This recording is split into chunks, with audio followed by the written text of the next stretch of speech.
moving. Unfortunately, I'm using my mobile device today, so Oh, okay. there may be a little bit of moving in and out, as well as there may be times that the video, just because of the location I'm in, may go in and out. No problem. However, good morning. I am Good Chief morning. Michael Hertzfeld of the Delaware Capitol Police. I've been in law enforcement for just over 24 years. I'm in my 25th year of law enforcement, and I've worked everything from street patrol to detectives to different special units, a multitude of things and a multitude of facets within my police career that has allowed me to be very diverse in the level of policing that I've been able to see from that standpoint. So I bring that to the table today, and all of my answers and questions will come from my knowledge and my experience over the last 24, 25 years in law enforcement, and what I've seen throughout the state of Delaware within that law enforcement. Sorry about that. I had a interruption from my phone. Not a problem. Give me 1 second. Let me get back because I want to be able to see your if they have any questions online. Answers and questions from my knowledge and my experience over the last 25 years in law enforcement. All right. This is not online.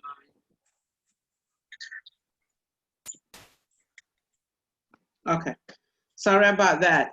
So thank you so much for that amazing introduction, and thank you for your 24 years of service. As you know, we all know the police department or police officers have really, within the last couple of months, faced a lot of criticism, but it still does not cancel the fact that they are there to protect us as citizens of the country, and sometimes they have truly taken a beating. But just to dive into it, let's go ahead and just establish this so that we can, the rest of our audience can understand what direction we're taking. So the first question I'm going to ask is, when does the law allow the use of physical force on a suspect? So to answer that question is the law allows for police officers to use the physical force necessary in order to effect an arrest. So that is governed by the individual officer. And just to put understanding to that, and I'll give you an example.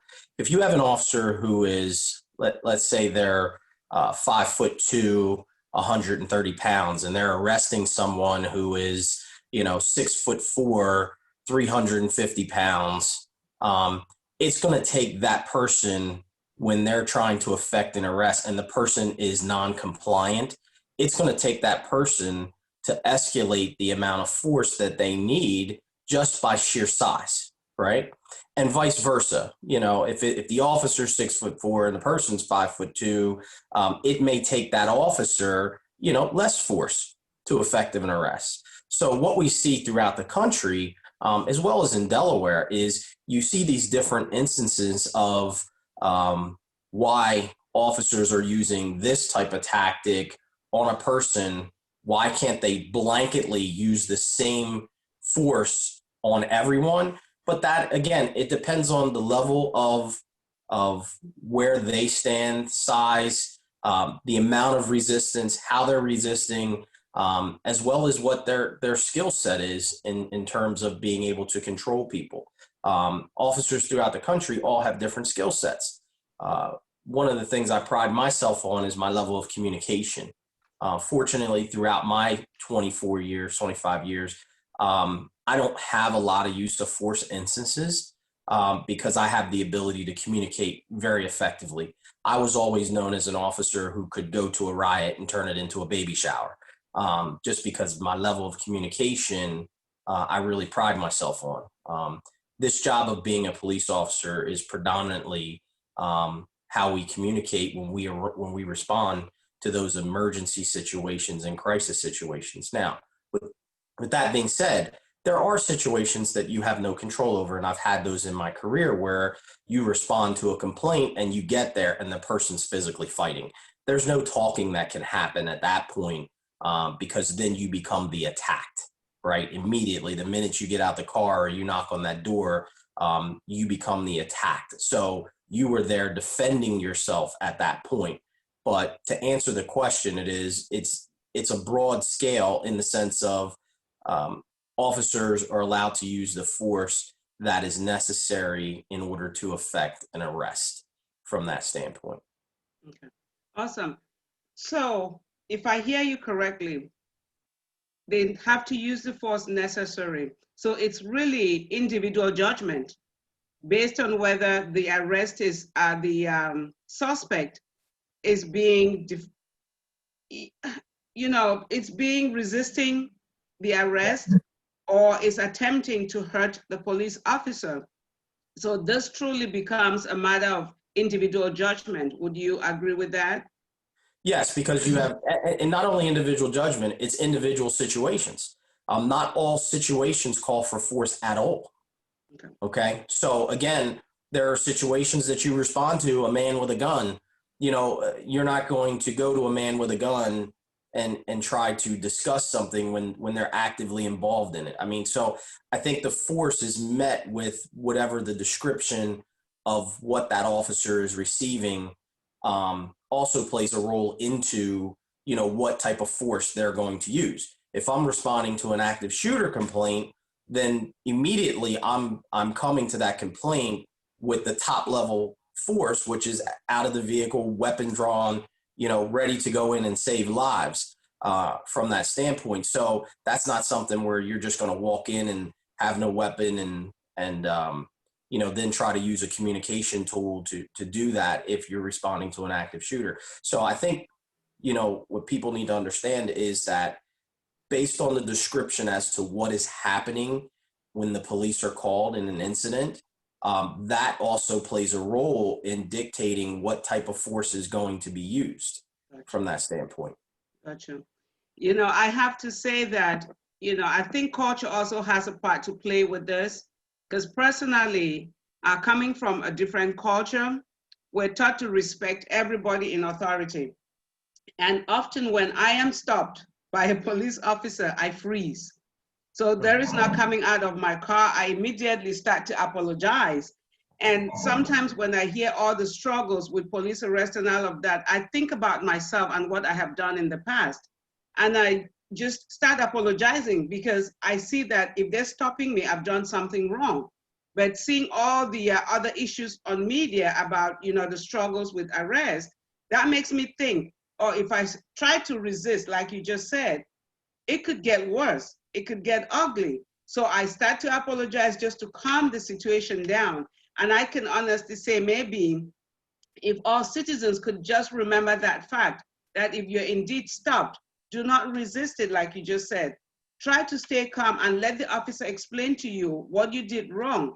And through effective communication, like you mentioned, it would be a much better experience than turning ugly. Yes. So what you described is you take the role of being the de-escalator. Mm-hmm. Essentially, that's what you just took the role of doing. I can tell you that not only teaching my sons, but part of Noble is we go out and do law in your community, and we teach kids and adults how to interact with the police. And one of the things we say, and I say this to every culture, one of the things you can say is this: the more you de-escalate it, you can fight it another day. I had a young lady in Memphis, Tennessee, who said she's scared for her son every time he gets behind the wheel of the car and drives out, but she had no tools to prepare him to how to deal with the police. And I said to her is that, right, wrong, or indifferent, irregardless of what the situation is and what you believe or perceive. Perfect example. I'm driving down the highway. I'm doing 55. I perceive that, I'm doing the speed limit. Cop pulls me over. My immediate is to make that officer feel comfortable, because I know that if I wasn't doing that offense, that officer has to prove it, right? He has to come in and he has to prove it. But more importantly, I'm going to be polite and I'm going to live to see another day. I'm not going to jump out of my car, argue, fight, because that's not the time and place for it. And I think we have a habit of, depending on the culture, there can be some habits that are seen as escalating versus de-escalating. And I'm glad you brought up culture. As we talk about culture, and I'll tell you, being that, I'm part of the African-American culture here in America, we're naturally very, I guess the word would be is we're very passionate when we speak. We have a tendency to be a little louder, especially when we know we're right, or we have knowledge of something that we find to be true, and as well as we find to be untrue. So when we get accused of something we didn't do, our level of how to explain that, there's a lot of passion that comes out with that. And if you're not used to dealing with our culture, right, as an African American in the United States, and you have no knowledge of that, then that heightens the officer that doesn't have that experience from that standpoint. Just like when you deal with people that are Hispanic, they have a tendency not to look you in the face because that is a sign of disrespect in the Hispanic culture. If you don't know that as an officer, here in America, we teach, look me in my face when I'm talking to you, right? I teach my kids that. That's just an American culture thing. But if you're not willing as an officer to go through and find out what different cultures do in terms of how their experiences are in dealing with authority, then you're doing yourself an injustice as an officer, because you're going to end up in those situations that now come into question where you're the escalator versus de-escalating. And that's one thing across my career that I've been able to do is understand different cultures, understand, who I am policing. But I also looked at it from the standpoint of when I was a patrol officer in Newcastle City, I got out amongst the community. I put those coins in the bank for the community so that if I was in a fight, so that if there was an issue that came up, I could go to the people within the community to say, hey, support me. And they would, right? I get into a fight as an officer to something that I couldn't control, and I got 2-3 people from the community helping me, right? That's ultimately what you want, but you're not going to get that as a police officer if you're not out there putting the coins in the bank of the community to which you work in. And that also takes understanding the culture from that standpoint. And I'll say this about Americans in general. And we have a tendency to believe that, everyone should speak English, right? Everyone should understand us versus us understanding them. And that's a culture thing in America. I was raised like that, and it wasn't until I went to other countries where people actually said to me, you Americans have a tendency to want to enforce upon your language, even when you go to other countries. They should understand you, not you understand them. And I think in order to make this work, especially if you're going to police a melting pot of cultures within this country, you're going to have to be understanding to the area and people that you police and make the effort. So I make the effort to speak Spanish. I make the effort to try to speak Haitian Creole if I was in that area. I would make the effort to try to do those things if I knew I had to police those groups of people, right? Because that's how you're going to be better received, is when you're trying. Mm-hmm, mm-hmm. And I really respect that you go to that extent to really educate yourself and, kind of get into the trenches and get into those communities that you're serving to better understand them. And I think also what you're doing is building trusting relationships. Yes. Within those communities, because I am of the firm belief that if you go out to people, like you just said about English with the Americans, when you go out to people, you learn their culture. They say, while in Rome, do what the Romans do. So when they see that you're trying, it's not really getting to know details about the culture, but knowing the basics that you can communicate effectively with them and do life with them. So I really respect and honor that about what you just said. So with that in mind, looking at statistics, Data at the end of 2019 showed that 93.1% of police officers come from white ethnic groups, compared to 2.9% of Asian Americans, 2.1% mixed ethnicity, and 1.2% Black, and 0.7 other ethnic groups. With that data in mind, what are your thoughts and perceptions about how we can change this? Because there is also studies that show when you're dealing with people that look like you and understand you, you're more trusting and you have better outcomes. So from a police or law enforcement perspective, when we look at this data, number one, what are your beliefs? How do you think we can change this? And why? What are some of the reasons that we do not have more people of color in law enforcement? Are there things that are standing in the way of them getting into the profession? So I'll tackle that in two ways. The first way is this: those numbers that you see are because the culture over time within the United States melting pot, law enforcement in certain cultures is looked at as, a great thing, an honorable thing. But within other cultures, law enforcement is looked at as negative. And I can tell you that, because of the economic separation within this country in terms of, low income versus high income, naturally the group of a higher income setting is going to treat law enforcement as the greatest thing, and uplift those people that go into law enforcement. From that standpoint, I think when you have lower income, the police are there dealing with those people more in those communities of lower income than they are in the communities of higher income.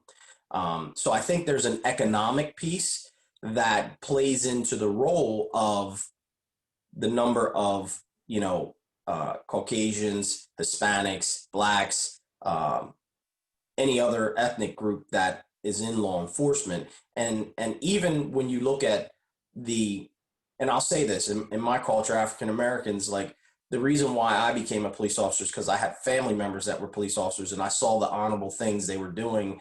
And, they were, the members in my family were the superheroes. And when you're a kid coming up around that, you kind of embed as you're trying to figure out what you want to do. That's kind of embedded in you when you see that positive sign. But I can tell you that the majority of us, when we look at the American dream, whether it's, basketball, football, or a type of sport for African Americans, or, is a lawyer or a doctor, those are the things that we have a tendency to push our kids to. And I can tell you, I'm partly at fault for that because I'm not pushing my son, either one of them, into law enforcement. And it's not that this hasn't been a great career for me. It has. By all means, it's provided me with everything I've had, a great life, and I've really enjoyed and I loved it. But that was what I wanted to do. So again, it's not something that I push on, my children because, we always want our children to do better than us.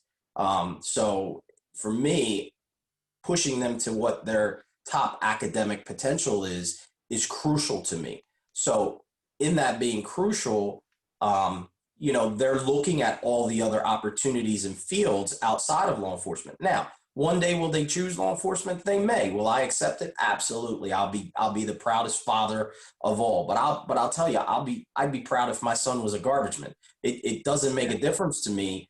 Sanitation workers, it doesn't. When you talk about your children and you talk about career fields, you just want them to be happy. And I'll tell you, coming from a sanitation worker, my father was a sanitation worker. I can tell you, he was my hero. Like, I love my dad, loved him to death. And I never looked at his job as, it was something that was lowly because he went around and, picked up trash and stuff like that. But I can tell you as a kid, when he would come home and tired and did the long day's work, it was one of those things where it was great for him. So it's not a downturn on what they do. I think just the level of academics when my father was coming up was nowhere near where they are for my children now. As well as myself, I pushed myself all the way through to a master's degree, and I'm starting my doctorate here, hopefully shortly. So I think that the ability to be able to do that wasn't for my parents. And now that it's here for me and my kids see that and driving them to that, they're getting exposed to all these other career fields that I wasn't necessarily exposed to from that standpoint. So when you look at those numbers across the country, the economic piece of it plays a huge role because it's embraced by some and it's not embraced by others. Now, what we can do to change that is, I said this before on the previous shows, we have to get in the game. I recruit, I'm the chief of police. I have a recruitment division or unit that goes out and does recruiting, but it doesn't stop there, because you hit the nail on the head when you said recruiting is about recruiting those people that look like you. If you have people that don't look like you, you're going to have a hard time recruiting because you're not going to understand the culture. You're not going to understand the language. You're not going to understand what the motivators are that may drive them into this.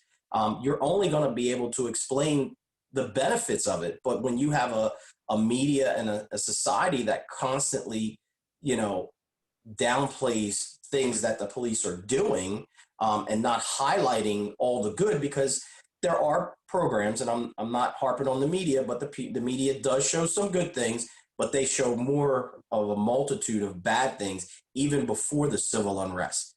And what sells information is bad stuff. At the end of the day, no one gets on the news and says, oh, we're going to talk about everything great in America and we're never going to show anything bad. No, bad is what sells from that standpoint. So let's understand that there's an economic piece behind that as well for the media to sell that. The media would have you believe that, there's hardly any black officers, throughout the country. But I think if you look at, our numbers, even within Delaware, they're continuing to grow. And I'm part of that. I'm part of being out there recruiting. And I believe that everyone in my department is a recruiter, irregardless of what it is. And I'm 100% in agreement with you that, you can recruit people from another culture, but it is nice when a person from my culture comes up and they talk to me, because we're going to talk about things that have occurred within our culture. And then that person is going to want to know how I traversed that within law enforcement. And coming from me, it's going to have more of a value from that standpoint. It's not that someone who's Hispanic can't recruit someone who's African. They can. Exactly. But their culture base of trust in what they believe is going to be different from that standpoint. Awesome. That's an excellent analogy. And to follow up with that question, once you can get out there and get people from all cultures, what has the police department nationwide or in Delaware done to really groom these people from different backgrounds so that they're not traumatized while doing a job that's already so physically demanding, mentally and emotionally demanding? What are some of those things that have been put together for different cultures within law enforcement? So within law enforcement, we have several different groups. And I'll say Noble is one of them that I'm involved with, which is a national organization for Black law enforcement executives. And we try to recruit Black officers into, Noble. We have our drives and we go out and try to talk to Black officers, explain the benefits to just, coming aboard and moving forward. It's not, Noble is not, you don't have to be an African-American officer or an African in general. You can be Hispanic, which we have Hispanic, we have white, we have it all within Noble, but we talk, as I'm talking to you, about things going on in law enforcement, what we're dealing with as a culture, what are some of the roadblocks, and then we work on, bringing down those roadblocks. For example, when we talk about promotions, we put on our promotion boards. We do promotional boards for those officers that want to get promoted, right? So, and you have me as a chief of police, you have, several other chiefs of police and high ranking officials that we sit on and make these decisions in promotional boards. And, we provide that from that standpoint, but we just don't provide it to Black officers. We provide it to white, we provide to Hispanic, we provide it to whoever wants to be a part of Noble and our direction to move forward from that standpoint. And then outside of our group, we also have a National Latinos organization that's within law enforcement as well. There's the Women in Law Enforcement, their group as well, which I'm in the process of being a part of. I just talked to one of their representatives about getting an application to be involved with them as well. So I try to be involved with as many as I can groups that are moving positively for change within law enforcement. So those avenues are out there. I think that we have to do a better job of informing them at the academy level.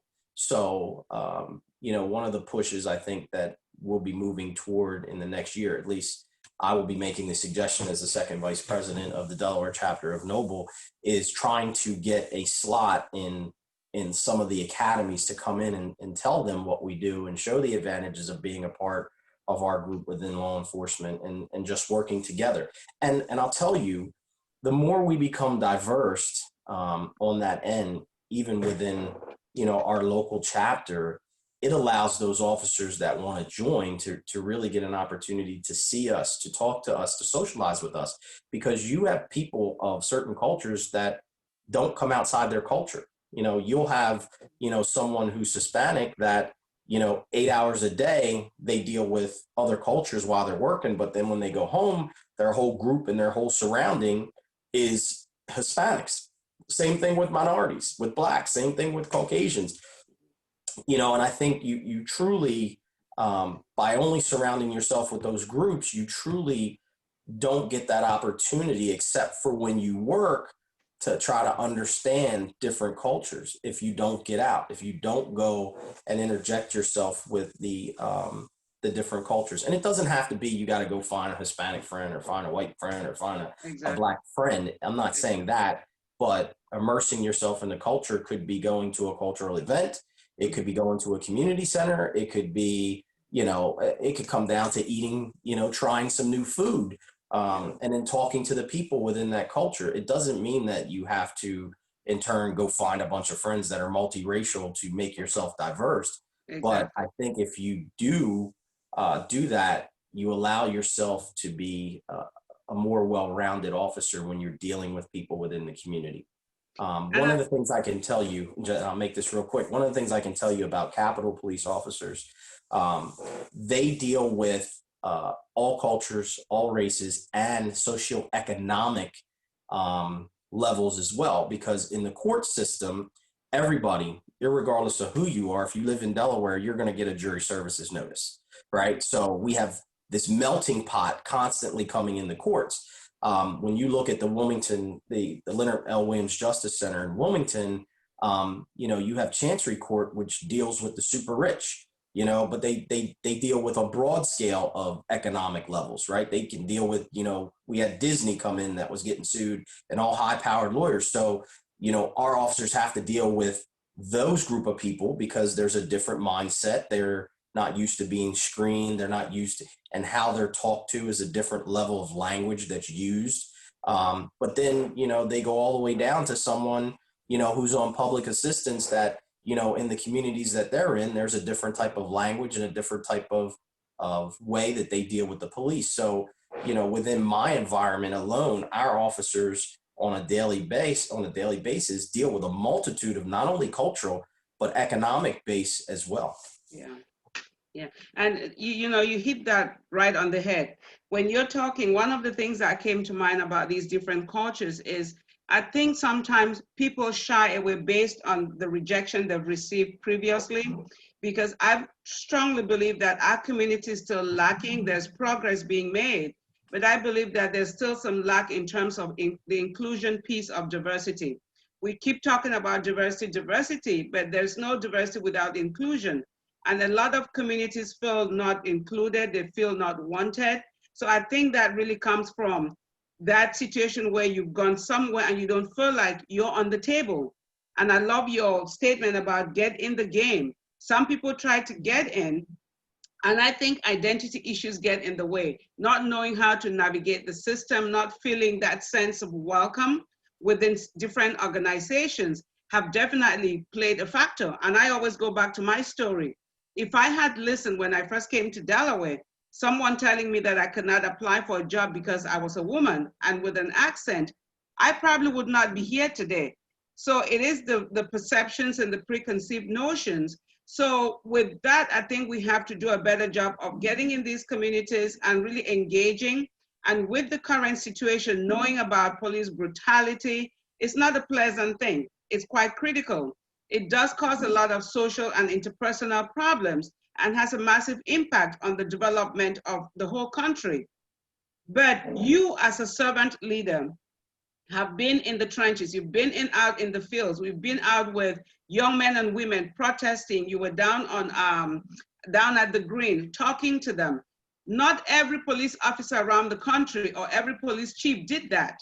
But you did that because you understood the significance of de-escalating the situation and regaining or rebuying back that trust. So my question to you is this: with the times we're living in right now, how can law enforcement officers regain that trust, build those meaningful relationships again in our communities going forward? So the way that they can build trust is that, as I think I said it a little earlier, is putting those coins in the community bank. Okay, so that means that you have to get out there and you have to meet and know your community. I will tell you that officers or the community in general should be demanding, who's my community officer. They should know, who's assigned in my community. And if there's no one assigned in my community, then which officers work, my area? Is it something where they rotate, or is it something where, I have the same officers that I constantly see? And I think once you do that, getting to know the police and having that that exchange of conversation and knowing who your community officer is, I think that will bode well for the community, and it also will allow you to answer those questions, as well as when people around you see that you are taking those steps to effectively build that relationship with that officer from the community. When you do have times of crisis, you have someone to call upon. And even if that person's not working, they will know that you are the person that's building that relationship. Now, ideally, you would want everybody in the community to build that relationship, right? But I think what happens is as a community, sometimes we get caught up in just staying in our own little section, our own little comfort. Nothing's going on with me, so therefore I'm not going to participate in that from that standpoint. But I think it behooves all of us, if we want to continue to have a safer community, is to get involved. The cops can't do it all, but what we can do is ensure that you have someone from our departments that, police your community. You have knowledge of who they are. One of the things I said earlier is the reason I became a cop was because of my family member. And one of my family members, John Spencer, God rest his soul, the Baltimore City cop. And I remember my Uncle John, as a very young kid, getting up and getting dressed after we ate dinner to go to work and walking out the door, and he walked a foot beat in his community. He didn't have a police car. He didn't do that. He walked a foot beat for a period of time. And I thought, that was great, because we all ate dinner and 3 hours later we leave and we're going to leave. And I see my Uncle John walking down the street, socializing. So, I mean, to me, that was an idea of, man, what a great job. What a great, opportunity to serve the community and do it correct. And I think that, when you look back on that, that was back during a time where the police were very highly respected. There were few and far between shootings. There were few and far between incidents of disrespect. So, that was a time, back in the 70s where, police were viewed a little differently. And him being a 6'5" tall black man and, in uniform and, just his command presence of him being in that uniform and then having the community embrace him, that was huge for me. So I think when you look at that question of what, can we do to ensure officers are, getting back involved as well as the community is getting involved, is know who your community officer is, because uh, that is what's as important. If you live in a town, or if you live in the county, or even if you live in state property, all of us have community policing, right? Community policing, I'd say if you can find a department that doesn't have community policing written somewhere within their doctrine, I'd be shocked, especially in Delaware. I mean, I don't profess to know every single department in Delaware. There's 48 of them. I don't profess to know every one of them, but I can tell you the bigger agencies, community policing is something that is near and dear, and that's what we do. So again, if you're asking those questions as a community member, community policing, you need to find out who your officer is, and then facilitate that relationship. And that officer should want to be putting in those coins in the bank of that community. And when you do have outbreaks and you do have crises that happen, that's when you cash in that's when you cash the check in. You go to them and say, hey, I've been putting in these coins, and you guys trust me, and now I need you to step up for me. And because you've built that relationship, you're going to step up to your own community and say, hey, wait a minute, let's let them work this out, because they've been great to me, they've been great to several other people, and then you begin to work through it. But it does take Absolutely. that engagement on both sides. Awesome, awesome. Let's see, you have a lot of hearts and loving on Facebook. And there's a question here. How did you get interested in law enforcement, and what made you decide to apply to the force? And what are the difficulties you face in terms of systemic racism? And that's coming from Apostle Frank Burton Jr. Okay. So, how I got in law enforcement, again, it was, I had a number of family members that were in law enforcement, and I was very interested. So I talked to those family members, and those family members told me what to expect from the time that, I was initially applying to even when I graduated from the academy. I had a family member come up to me, and that was a law enforcement officer, and tell me, how to conduct myself, right? How to, keep my family, separate from the job, how not to take home, everything that you have at work to put your family in fear for your life. Yes, my wife knows every time that, even as a chief, I step out that door, I may not be back, from that standpoint, because even as a chief of police, if there happens to be an active shooter, around me, I'm going to engage. I am a police officer. While I hold the chief of police position, the fundamentals of being a police officer, I am still a police officer. And that's part of the reason why I went out and engaged the community, is because, the grassroots of it is chief is my title, but police officer is my career. And that's what, I agreed to do when I took that oath of service to the people. So I don't let a rank sit in my way as to, how I'm going to choose to engage. And partly the reason why I'm here today as well, speaking with you in the show, is that I'm a police officer first, and then, chief is the rank and title I hold, and I make the effective decisions in order to move the department forward. The other part of that question is systemic racism. I will tell you, in my career, I've experienced it, and I wish I wouldn't have to tell you that. I wish that I could say that I've had nothing but 25 years or 24 years of, peace and harmony, and I've never experienced another cop that maybe wasn't as amenable to, my culture, my things. Have I seen officers that weren't amenable to other cultures? Absolutely. Have I experienced a racist incident myself? Absolutely.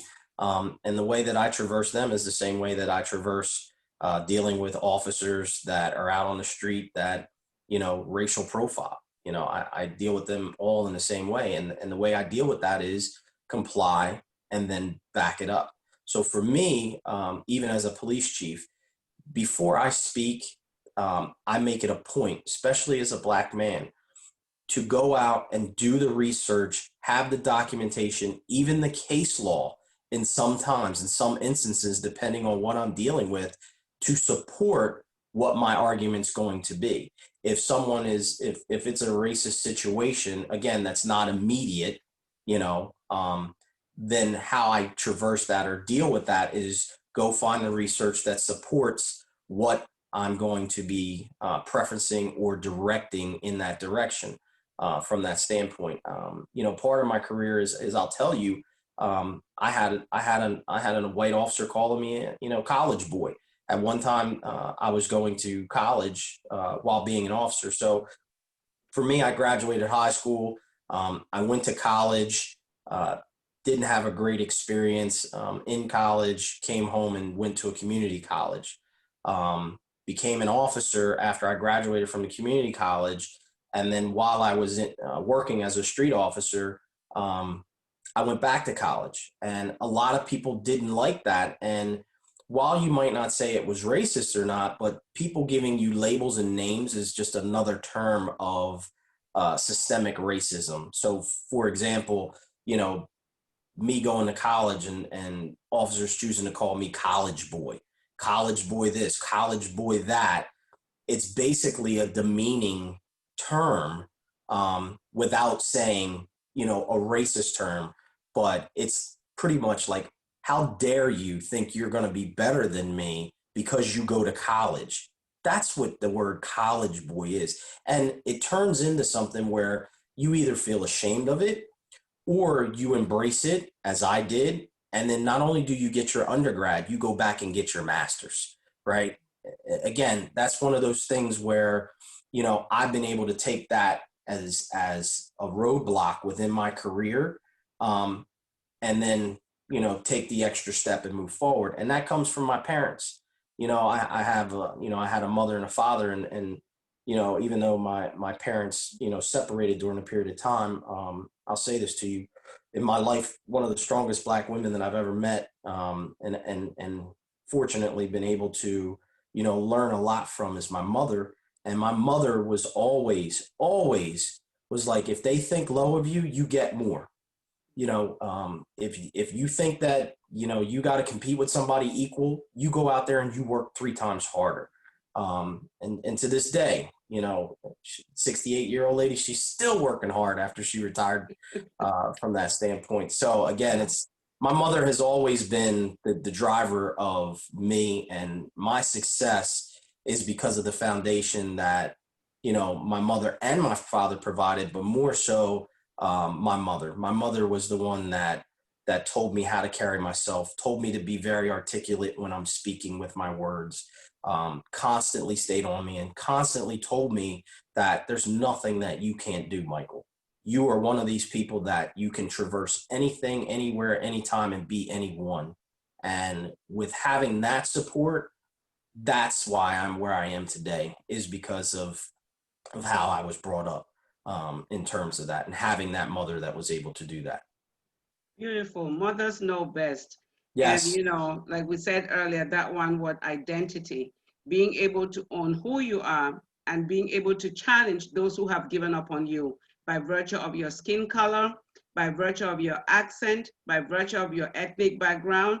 They're going to give up on you, but it is up to you, if you want that change, to really take ownership of that. And it goes right back to having a sense of identity. And, society is going to have those expectations.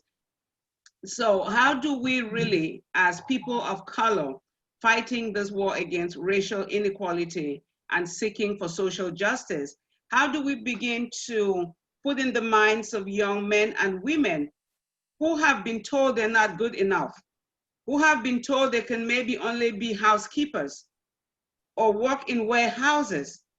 How can we, as people of color in leadership positions, begin to assist our community and our children to really follow the right path and learn to really believe in themselves? What are some of those things from your perspective as a leader can we do to help our men and women, young men and women?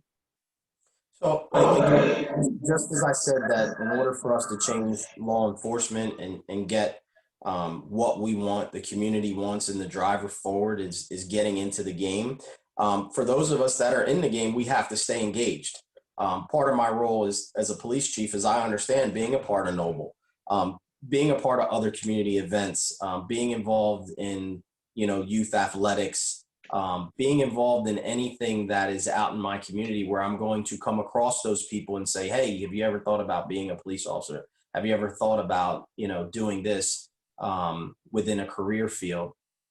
That engagement is something that you have to take on as a personal choice and understand your role in leadership. And I'll tell you, when you get the chief of police or any position within law enforcement that's supervisory, it doesn't come with an outside handbook. It comes with a book of this is what you have to do within your career field. But far as the other things in terms of community engagement, things like that, there's no individual handbook that's written that says, hey, chief, you got to go talk to the crowd in Dover because that's part of your job. And in your handbook, there's no handbook for that. You just have to be able to take that upon yourself personally and be wanting to engage. And I think that comes from the people that you're around and how you're raised. But when you're dealing with people that, maybe don't have that confidence, you as a leader has to be able to communicate with them to try to get them to come in. And I do that on a daily basis, or not a daily, but, at least on a weekly basis where I run into some people that don't know me. And as they don't know me and I introduce myself, I always introduce myself. As you've seen, I introduce my name first and then my position, not my position and then my name, because, I'm a firm believer that irregardless of this job, I'm always going to be Michael Hertzfeld. And that was fortunate for my mom and dad. So I think that brings down that wall of a position and you can't talk to me or you can't associate with me. And I think sometimes as leaders, when we get these positions, we're so excited to have the position and tell everybody, but we don't see the block that puts up in terms of that, because sometimes in life, when people get certain positions, they feel, as though they're unapproachable or they become unapproachable because of the language and terms and the use of those terms to people. If I walk around and said, I'm chief, then people are like, oh, I can't talk to the chief. Exactly. And realistically, that's not true, right? Versus if I say, how are you? My name's Mike Hertzfeld. And then we have our conversation and you later find out as chief. I'm tickled to death when people talk to me, whether I go into a police station or, whether I'm engaged in a great conversation. And at the end of the conversation, they find out I'm the chief of police and it turns into, oh, you're the chief. Yeah, well, I can't believe that you're so approachable. Again, I don't know if that's because predecessors have always put these lines on certain positions that if you're, in this position, then, you can't associate with a certain group of people. And that's just not me, because I believe that true leaders associate with everyone. There's no one that should be left behind from that standpoint, whether it's, a recruit at the academy to, the major who works directly next to me. At the end of the day, being able to communicate with all of them is one of the things that I pride myself on as a chief of police. I have an open door policy, which, we've talked about before, is that as long as you're not asking me operational stuff, you can come in, sit in my office. I'll take time and I'll talk to you and give you my experiences as I'm giving everyone my experiences today. Because I am truly open book. I want to be very transparent. I don't have anything to hide. I've had a great life, but I've also had a life that has dealt with situations of systemic racism, economic racism. I've been in situations where I was paid less than counterparts and knew it. And I've even, put it up, against them and notified people. And sometimes things didn't happen. So I've traversed all of that within my life, just like other minorities have. And if somebody asks me, how I got the chief of police, I'll give them the roadmap. My roadmap is different than every other roadmap. I don't have anything to hide. And I believe that success, when it's embraced by everyone, we all reap the rewards and benefits thereof. Exactly. Awesome. And there's some great comments. You're really getting a lot of love on Facebook. Linda says affirmations go a long way when raising children. Thanks for sharing, Chief. And Apostle Francis, thanks for your transparency. Chief, appreciate all you do. Thanks for your service. Be safe out there. And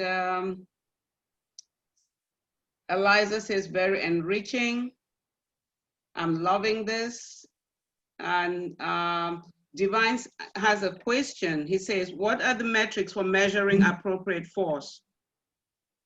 So again, as I said earlier, the force is going to be based on the actual individual officer and the type of scene that they're going to.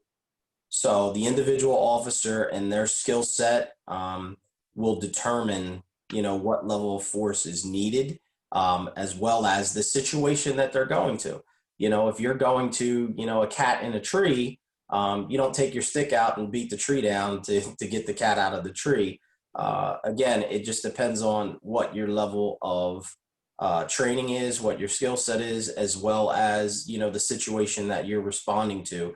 There's no, identifiable matrix. I mean, there used to be a while ago a force curriculum, which was you do this for this, you do this for that. But as you can see, that's not working. And we've gone away from that to essentially you use the amount of forces necessary to effect an arrest. But that varies based on officers. As I've said, I've prided myself on being an officer that, was able to communicate more effectively than some of the other officers. So, and there's a huge role that plays into that. Doesn't mean that I'm better than they are. It just means that my cultural experiences and the level of diversity that I have plays a role in who I am and how I deal with situations. But there are some situations that are totally out of your control as an officer that, you come in with escalated force automatically because of that situation.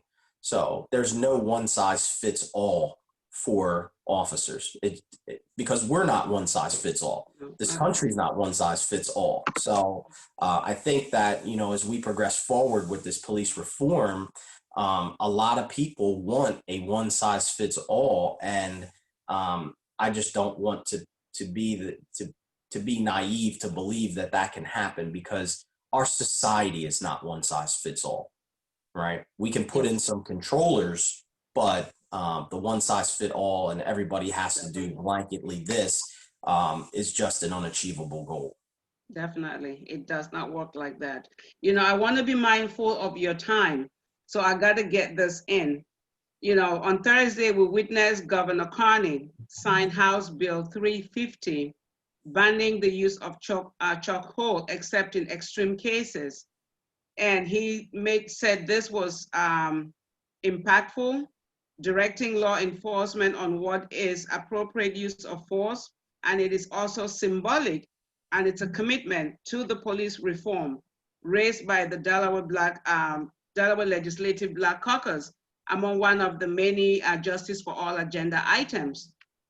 And in your position as a leader, as a person of color, and with your many years of experience, with what is happening, we're making progress since after George Floyd was murdered.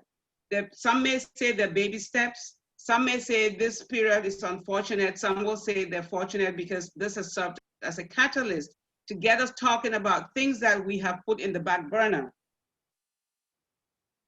The question I have for you is this: what is your position on defunding the police department, as well as the many other police reform items that have been brought up? What is your position on those? And how would that affect initiatives that are being implemented if indeed we get defunded? Okay. So let me tackle that in two parts. First, the chokehold. Back in 2019 when I became chief, and I think even prior to me as chief, I just know that I changed our policy back in 2019, and I don't have it in front of me to give you the exact month, but I changed our policy to reflect that no chokeholds were unacceptable, meaning that the use of a chokehold to incapacitate a person for that purpose was unacceptable. And I can say to you, probably the majority of departments, to my knowledge, in Delaware, were not supportive of a chokehold to incapacitate someone from that standpoint. And what we saw with George Floyd, is unacceptable. And period. 8 minutes is unacceptable, but 2 minutes is unacceptable from that standpoint, especially when someone's complying, right? Because we were all taught, when they're complying, you get them in the car and you get them out of there. One of the things that I can tell you that in my career, and I've been to four different departments, in my career, those departments, we were always taught that when you have someone cuffed, you don't parade them in front of people. You get them in the car and you get them out and you go the most inconspicuous way, so as though that person is not being paraded as being arrested or in custody from that standpoint. You don't put somebody in handcuffs and then, ride around the whole community before you take them to the police department. You find the most direct way and then you go there so that you can get that person out of the public view. That was not applied in George Floyd's case from that standpoint. So irregardless, even if Mr. Floyd did not pass away and he did survive, all officers that I have known and I have dealt with, we wouldn't have condoned that in any way from that standpoint. So that's where we are, in terms of that. And our policy has been that, and the governor signed, that order of no chokeholds.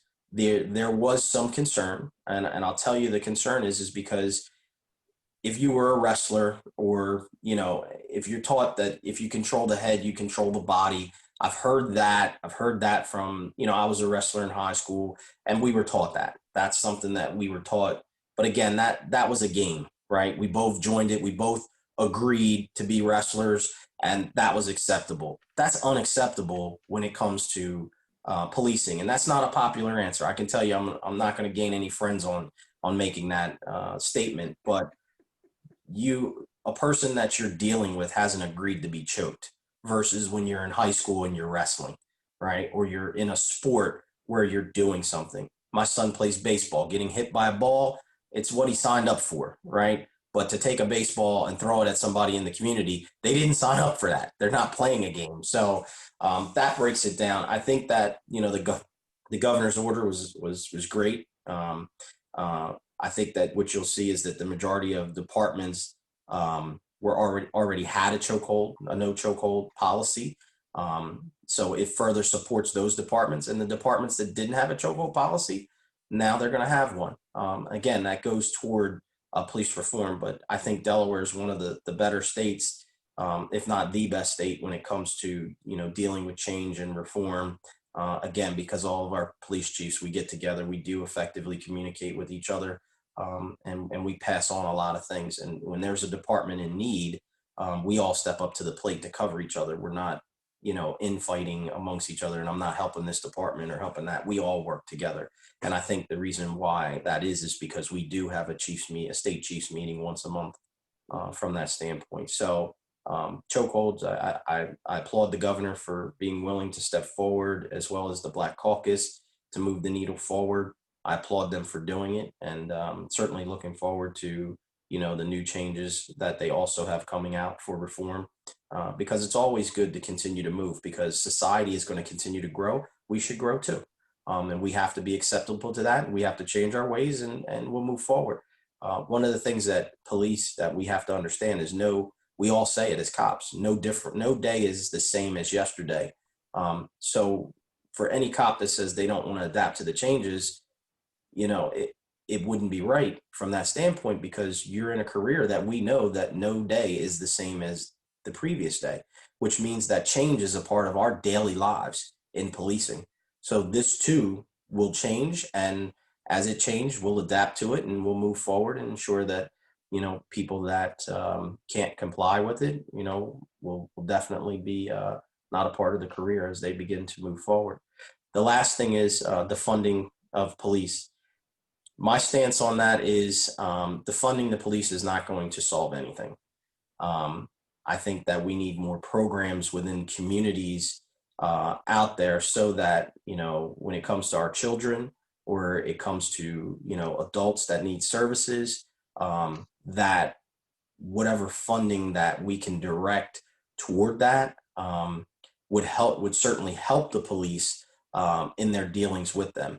The police officers being able to have resources when you have a person who's a mental patient in the middle of the night, being able to have those resources to take that person to and deal with is crucial to our jobs, because it doesn't become a situation where, it's just for us to be everything to everybody.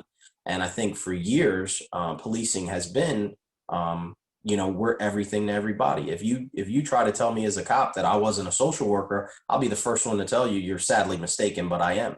And that's the honesty that I give to recruits when I meet them, or prospective people going in law enforcement, and they say to me, how's law enforcement? I say, you're everything to everybody. You have to be, a counselor. Absolutely. If you think you're not going to be a counselor, wrong job. If you think you're not going to be a social worker and deal with people's families and different situations and have cardinal knowledge and input of those, wrong job. Right. So I think some people that take this job take it as, I'm going to be the enforcer. Wrong attitude, wrong job. For me, you take this job is because you can effectively communicate to get things resolution to people's issues and problems with as less force as necessary to you to use in order to be effective in what your job is. And that's what I tell people. That's the honesty when I say you're getting into policing. That's what you're doing. So my position is defunding doesn't solve anything. I can tell you that there's been a number of departments that's got, funding, not funding, but they've got equipment and things from, the military and, other programs that were out there. I'm a traditionalist. You'll see my officers are not in tactical gears, they're daily wear, because we police in a different environment, right? We police in an infrastructure environment that doesn't call for that. Have they requested that? Absolutely. I get those requests every day. We want to look like, the other police. And then I just explained to them, we're not in that environment. And if we were in that environment, then, that might be an option. But I believe in the uniform. I believe in being approachable. I want my officers, for people to come in and feel comfortable coming up to them, in the wintertime, to wear ties. One of the first things I did when I became police chief is the previous administration had taken off the ties for officers to wear and allowed them just to have open collar and be relaxed.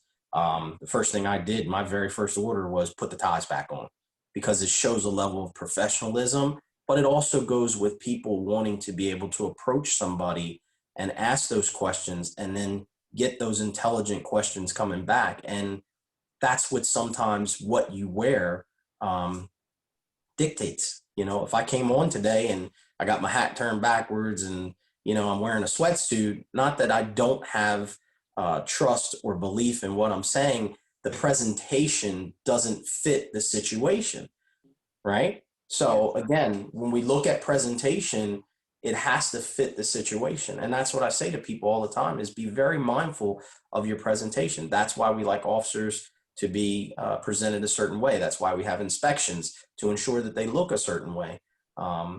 But again, it depends on your environment and how your department chooses to police. But I'm just a little bit more traditionalist in the sense of that. And I think defunding the police is not going to solve anything, right? We need funding to go to programs that are out there supporting the community, so that when law enforcement has to deal with them, we have an avenue to direct them. Because I'll say this to you, I'm a firm believer. If you signed on to be a social worker, you are going to be better than me, because you do it every single day. I don't do social work every single day. And while I am good at it, I'm not going to have the expertise that you do, because you do that every single day. So when you take that away from me as a law enforcement officer, and you impress upon me to do that job along with the other jobs that I have to do, sometimes you're not going to get an even product across the board. Some people will be better social workers than they will be better enforcers as cops. That's what happens. But I think if we get funding to those entities and organizations that can effectively help us as police, we'll all work together much better. But defunding, I don't think any department that I've ever looked at their funds or a chief that I've talked to, and he said to me, man, I got so much money, I'm going to do this or I'm going to do that. No, we're always year to year trying to keep up with training, trying to keep up with the latest thing for our officers to change to. you name it, and all that takes money. Diversity training and inclusion, that's going to take money. Nobody's going to come do it for free. And even if you get someone to do it for free, it's not sustainable, right? They'll do it for free, but they're not going to do it every single year for free. They might come out and do it for free to begin with, just to show you and get it in. But they're not going to do it for free every single year. So that's what the funding needs to go toward. So if people want to look at what the funding is, if you want to come look and see what I'm spending, you can go on Delaware checkbook, right, and pick Delaware Capitol Police, and you can see exactly what I'm spending my money on from that standpoint. So again, that has been open, state and county level, that has been open. I'm not sure if towns do that, but I would say that people should argue more toward seeing what the funding is and then trying to say, why? Tell me why, Chief, you're sending people to de-escalation training, why you're spending $10,000 to send somebody to de-escalation training. And then me as a chief, that's my role to explain to you as a community member and taxpayer of, well, I'm doing that because this equals this. This is why I'm doing this, is the direction I'm going in, from that standpoint. Well, Chief, you did this last year and you guys aren't doing it this year. Is there any reason why that funding stopped? Well, yes, it stopped because, now we're moving in this direction because this is what society's calling for and our officers need to be directed toward from that standpoint. Absolutely. So I hope that answered your question. I know it's a mouthful. No, you did awesome. You gave fabulous response. And, I do have to agree with you that we have to provide the resources if we want law enforcement or anybody in any organization to do their job. You cannot take away and then expect the job to be done. Look, we're already on top of the hour, and I hate to end this conversation, but I will invite you to come back always when you have time and continue the conversation, because you really have a lot of value, and I just admire your servant ability, everything you do in the community. And please extend to your officers that it is not about chastising them. It is not being punitive. We love them. It is just a few bad apples put a bad taste in everyone's mouth. But before we go, I'm going to ask you to say one last word. But before you say that one last word, is how can the community get involved with your police department? And also for those who may have been watching and are interested in becoming a police officer, what advice do you have for them? And then you can say your last words after that. Okay. So my department is more infrastructure policing from that standpoint. Capitol Police, we oversee statewide all three branches of government. Our community is the people that work, which are ultimately in all the other communities. So those people that have the opportunity to come in contact with a Capitol Police officer because they may be working to a facility or come in a facility. Our officers are no different than your community officers or any other officers. Feel free to ask them questions. If they're more approachable than what your community officer is because, they don't have the numbers that we do, feel free to ask any one of my officers. They're police officers, they're certified. And here in Delaware, all the police officers in Delaware are certified by the Council of Police Training, which means that we all pretty much have the same we all do have the same certification. So with that being said, they can answer a lot of those questions from that standpoint. And if they can't answer them, then that's something that they can be directed. They can be, well, if you can find this out for me, go find it out, which the officer will. And we've done with people that we see on a daily basis from that standpoint. The second part of your question was, if you can refresh my memory. For those who are interested in becoming a police officer, what do they need? What advice do you have for them? So the advice that I have for them is go and do ride-alongs with the departments that you want to work at. And I'll tell you this, and this is my reason why. County police is more of an agency that has a lot of homes and residents, and they're in a lot of communities more than a police department that is highway police, like for example Delaware River and Bay. Delaware River and Bay is more of a highway. While they do have some homes and some communities and businesses, they don't have the multitude of what county does. So that officer's day is going to look different than the officer's day at a River and Bay. an officer's day at Capitol Police. Like I said, we're more of an infrastructure police agency. So that type of policing is going to be different. University policing. I worked for the University of Delaware when I started my career. That type of policing is different policing. And let me just say this to you. It takes a strong person to work for a police department without a weapon. When I started back in 1996 at the University of Delaware, I did not have a gun as a police officer. I went out every night and I worked the midnight shift for 2 years in the city of Newark, where there were weapons, there were, fights and everything else. And I did not have a weapon at all, no gun. So again, you have to have a strong ability to effectively communicate when you don't have a gun from that standpoint. And I've been able to hold on to that throughout my career. That's one adage I wanted to add. But for the most part, go find exactly what you want to do, because every police department is different. Wilmington Police, they do a lot of community policing, but they're a broad scale. They're busy. A city environment is going to be different than policing in a rural environment.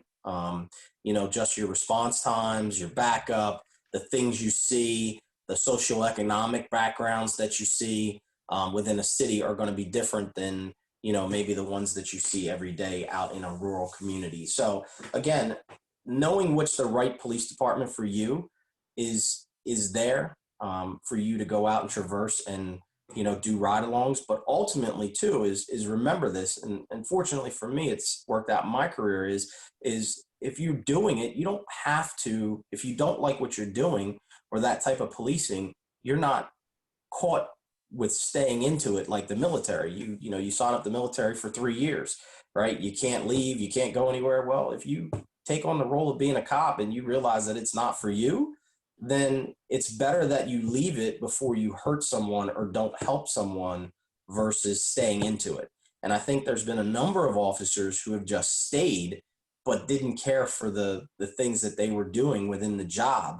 And those officers are not as effective because this is not what they want to do from that standpoint. So I think not being afraid to know that, this is not for you is a bigger part of it, because we do end up with some people in bad situations because this wasn't for them, and they don't know how to leave, or they don't know how to move on and move forward.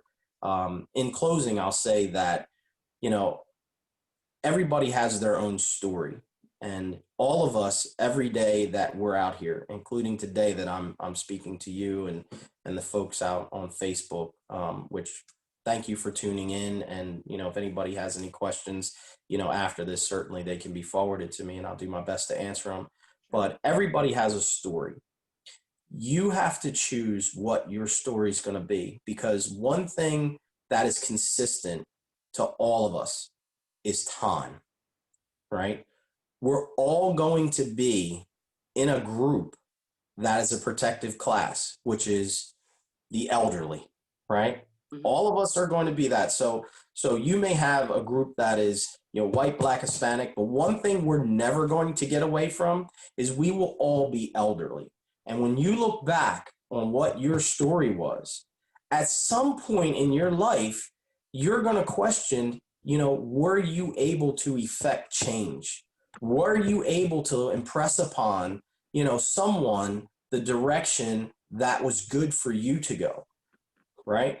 So as you begin to look at that, and again, I'm not going to take full credit for this. I had someone older, and I truly have been raised up on, the older you are, the more wise you are, and that is 150% true. So fortunately, in my life, I'm able to listen to some of my elders, and they've always said, you are going to reach the pinnacle of your life where you are going to look back on this 25-year career or 28 or however long before I retire from it and say, did I do the right thing? Did I effectively make change?